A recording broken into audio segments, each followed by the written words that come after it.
Okay, and you called up Georgia, so let me go to Reverend Raphael Warnock of the great Ebenezer Baptist Church. You are the pastor there. Let me put up some numbers. Now, this poll that I'm going to show, this is from March 31st to April 1st. This was conducted internally by the Doug Collins campaign, something called Battleground Connected, the poll. It showed Doug Collins at 36%. It shows Kelly Loeffler of the trading game at 13%, and it shows Raphael Warnock, yourself, at 16%. Georgia is a concern when it comes to voter suppression, needless to say, given who your governor is, given who your Secretary of State is, given what we've seen in election after election. Where would your confidence come from that you would be able to win in a state that seems to rather routinely deny black people their full right to vote? Well, thank you so much, Joy. It's wonderful to be here with you and with my other brothers who are running for the U.S. Senate.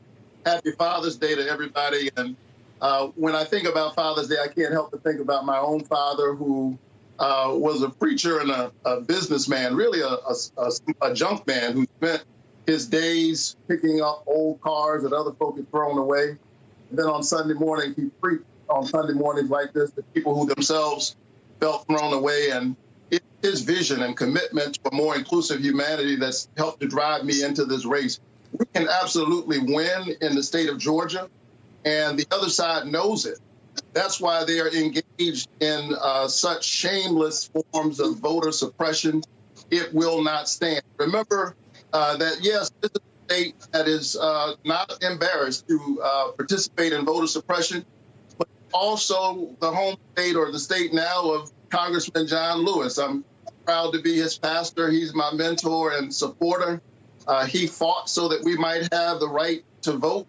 And what I saw last Tuesday was Georgians who were willing to stand in line, even if it took hours and hours, in order to vote. And as a result of that, we saw 1 million people show up for the primary. That's better than we saw in 2008 when Barack Obama defeated Hillary Clinton. And so the momentum is with us, the wind's at our back. The other side knows it, and that's why they're engaged in voter suppression. Stacey Abrams really laid the foundation for the work that we're going to finish come November. In spite of all of the tricks that the other side played, she came within 55,000 votes of winning. That's less than a point and a half. We now have registered over 700,000 new Georgians since then. About half of them are people of color and people under the age of 30. The other side is afraid, and they should be, because come November, we're going to take this election. Would you want to see Stacey Abrams on the ticket, on Joe Biden's ticket? Would that help? Would that help your race? Stacey Abrams is one of the most brilliant people I know, and she certainly would be a fine choice. She's being considered for good reason, and we'll see what the vice president does. But this is definitely a change election. This is a moral moment in America, and we're going to pivot from this moral moment to a transformational moment. These are dark days. We are seeing really two pandemics that the nation is wrestling with. We're dealing with COVID-19. There are far too many people dying. People of color, African Americans in particular, are disproportionately represented in small cities like Albany, Georgia, a city with only 70,000 people. It was a hot spot for COVID-19, and it's challenged by ways in which Republicans in this state and across the country have fought against Medicaid expansion.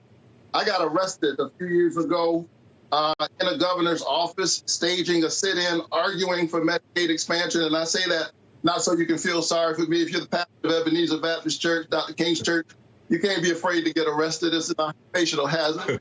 I think as people think about their concerns, we're going to see a big change, and that change starts in the South.